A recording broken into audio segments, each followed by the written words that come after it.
મહુવાના રસ્તાઓ ખાડામય સ્થિતિમાં હોય જેનાથી સ્થાનિકો ત્રાહિમામ પોકારી રહ્યા હતા ત્યારે બે ઇન્ડિયા દ્વારા આ સમસ્યા અંગે અહેવાલ પ્રસારણ કરવામાં આવ્યા હતા। બે ઇન્ડિયાના પ્રભાવશાળી પ્રસારણ બાદ તંત્ર ઘોર નિંદ્રામાંથી જાગી ગયું અને તાત્કાલિક પગલા રૂપે સાવરકુંડલા જોડતો માર્ગ અને શહેરના સર્કિટ હાઉસ વિસ્તારમાં પડેલા ખાડાઓ મેટલ કપચી વડે પુરાયા। મુખ્ય માર્ગનું લેવલિંગ કરીને વાહન ચાલકો માટે રાહત પહોંચાડવામાં આવી। સાથે સ્થાનિક લોકોએ બે ઇન્ડિયાનો આભાર વ્યક્ત કરતા કહ્યું કે પ્રજાના અવાજને મજબૂત રીતે ઉઠાવનાર મીડિયા હંમેશા રાહત લાવશે એમાં સંશય નથી। આ ઘટના સ્પષ્ટ કરે છે કે જવાબદાર પત્રકારિતાની અસર કેવી રીતે તાત્કાલિક બદલો લાવી શકે છે। બે ઇન્ડિયાની ઇમ્પેક્ટ જોવા મળે।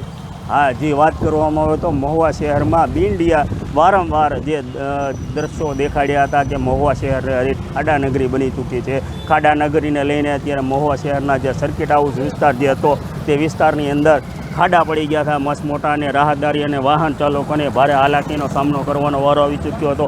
ત્યારે બે ઇન્ડિયાની અંદર લાઈવ પ્રસારણ કરી અને ખાડા દેખાડવામાં આવ્યા હતા। તે તંત્ર જાગી ઉઠ્યો, સફાળું તંત્ર જાગી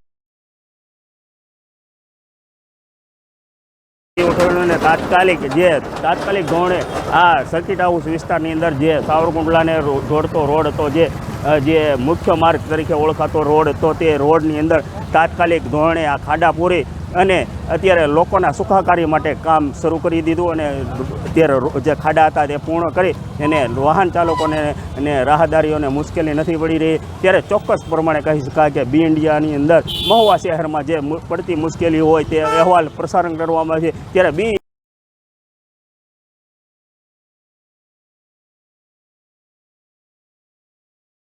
ઇન્ડિયાના અહેવાલની અત્યારે ધારદાર અસર જોવા મળી ને ઇમ્પેક્ટ જોવા મળી અને જે સર્કિટ હાઉસ વિસ્તારની અંદર જે આ ખાડા પડી ગયા હતા તે ખાડા પૂરી દીધા છે અને તે બે ઇન્ડિયાની ઇમ્પેક્ટ જોવા મળી છે। હર્ષદ દસાડિયા, બે ઇન્ડિયા, મહુવા।